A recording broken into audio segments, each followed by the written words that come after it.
those in New South Wales, the name Daily Messenger, of course, one would expect to find goalposts and referees and whistles. But the grandson of the great Daly, also a great Daly himself, is going to give us a perspective of Roger. Thank you, Dal.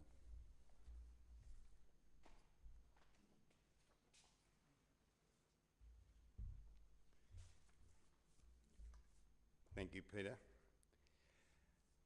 And Kathy, you're a hard act to follow. Friends, you remember the days. Catholic priests talked of heaven, hell, purgatory, the authority of the church, and of course, the evils of mixed marriages. Enter Roger Pryke and his then unique Christian perspective. He spoke of how the sources of unhappiness, despair, low self-esteem, low self-confidence, and mental instability so often could be traced to acts of cruelty by one person to another. Happiness and mental balance depends, he said, and I quote, the esteem of significant others in our lives. And that's why I surround myself with you lot. Roger explained how the maintenance of sanity is to always face reality. Yes, people, I am 71. I'm an old age pensioner. I've ordered a hearing aid. I have a succession of, perhaps I should put it, I have a history of successes and failures. That's who I am. Take it or leave it, but I sleep sane. Thank you, Roger. He taught us to be ourselves. There is no peace, he said, in false fronts, in airs and graces, in pretentiousness. It is not the Jesus way. And you recall him talking quite often about good reactions to bad stimuli. And that got on, of course, as Peter's spoken about, to the blacks in America. Generations of slavery and oppression and being brainwashed from birth to think of themselves as inferior. I spoke to him about this now. I said, how could they think of themselves as equal in dignity to whites after all that? His answer has stayed with me. They just made up their minds they were equal.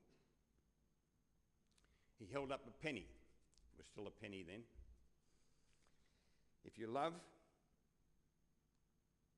the other side of the coin is that you will be vulnerable. I was going to tease you and say vulnerable, but vulnerable. If you love, you will likely get hurt. It's the other side of the coin. But all things considered, it's best to take the love pathway. And this, God knows what I said, but it led to one of my first sermons on Simon and Garfunkel's I Am a Rock, I Am an Island. I think the theme was okay. He introduced us students to the counselling methodology of Carl Rogers. Counselling in those days meant that you went to the priest, you explained your problem, and you were told what to do. Roger explained, meant that you listened to the person very, very carefully. You help the person consider all the factors, and you help them in that way come to their own solution or conclusion. It was so revolutionary. Somehow, in 1965 or 1966, I think, he got into St Patrick's College, Manly, the seminary, where the tension between the old guard thinking and the new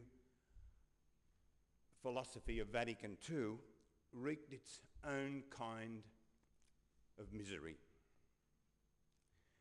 Roger confronted the Dean, Pat Murphy, in front of people and told him that the atmosphere of oppression within the walls of his seminary was so bad that Jesus would never recognise it.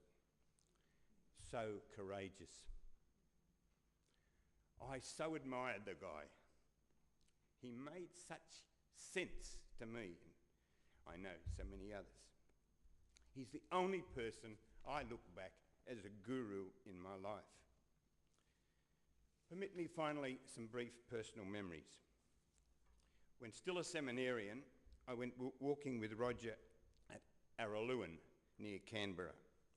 We were given the use of a country house there, belonged to Ted Kennedy, and I poured my sincere little heart out to him. And his quiet reassurances validated me. I wrote a poem about it. When, back at the Manly Seminary, I used to get to frustration point, I would, after lights out, sneak across the oval, crawl on under the fence, and make my way to Harbourwood. I needed to hear a sane voice. How patient was that? I mean, what a bloody little nuisance I was.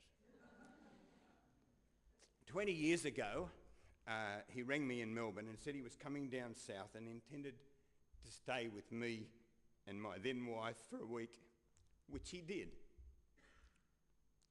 I recall feeling so privileged. It's as if Barack Obama had rang up and said, could he use my guest room?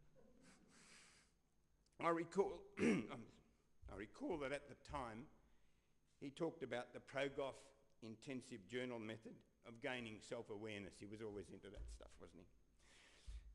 I visited him more recently at his apartment in Harbourwood. We spent the best part of a day together. We walked to Manly and back. It was one of those conversations reminiscent of the walrus and the carpenter. The time has come, the walrus said, to talk of many things, of shoes and ships and sealing wax and cabbages and kings, and why the sea is boiling hot and whether pigs have wings. We talked about his love for Meg and much other secret men's business, an occasion to live in the memory. I'd like to thank Tony Newman, Paul Hardigan, Peter and Marion Phelan especially, for looking after our mate in his last sad days and years, and anyone else who did. I thank Ed Campion for writing such an interesting and validating piece in the Sydney Morning Herald. The Native American Indians believe that no one is truly dead, while those who are still alive hold them in memory. So Roger, you have a few years to live yet. I'm not a believer, in a sense most people would understand, but I cannot resist the words of our shared cultural tradition. Requiem aeternum dona eis Domine, et lux perpetua luceat eis, requiescat in pace.